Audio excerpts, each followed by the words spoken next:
ખેડૂતોના દેવા જે જ્યારે નુકસાન થયું છે ત્યારે સંપૂર્ણ માફ કરવા, સાથે સાથે જે ખેડૂતોને સર્વેના નામે જે ધતિંગ કરી રહ્યા છે એ ધતિંગ બંધ કરી સર્વે ન કરતા સર્વે ખેડૂતના અને કોઈ હેક્ટર દીઠ નહીં, એકર દીઠ નહીં, ગુઠા દીઠ નહીં, પરંતુ જેટલી પણ જેની જમીન ગઈ છે જમીન છે એનું બધું પૂરું વળતર આપવામાં આવે એ આ અમારી માંગણી છે.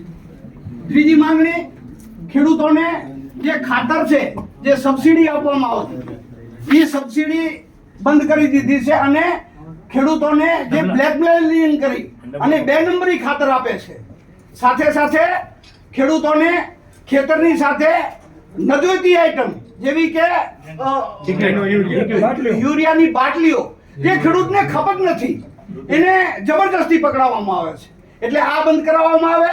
જો તત્કાળ બંધ કરાવવામાં નહીં આવે આ બધું અમારી માંગણીઓ, તો અમે આ વખતે આપને આવેદનપત્ર આપીએ છીએ. આવતા વખતમાં અમે જે પોલીસ છે પોલીસ સ્ટેશનમાં અમે ધરણા ઉપર પણ બેસું અને અમે ધરપકડ દોરી લેશું. અમે પોલીસ સ્ટેશનમાં અમારે ઘેરાવો કરી નાખશું. એટલે આપ સાહેબ શ્રીને નમ્ર વિનંતી કે અમારો અવાજ સરકાર શ્રી સુધી પહોંચાડો.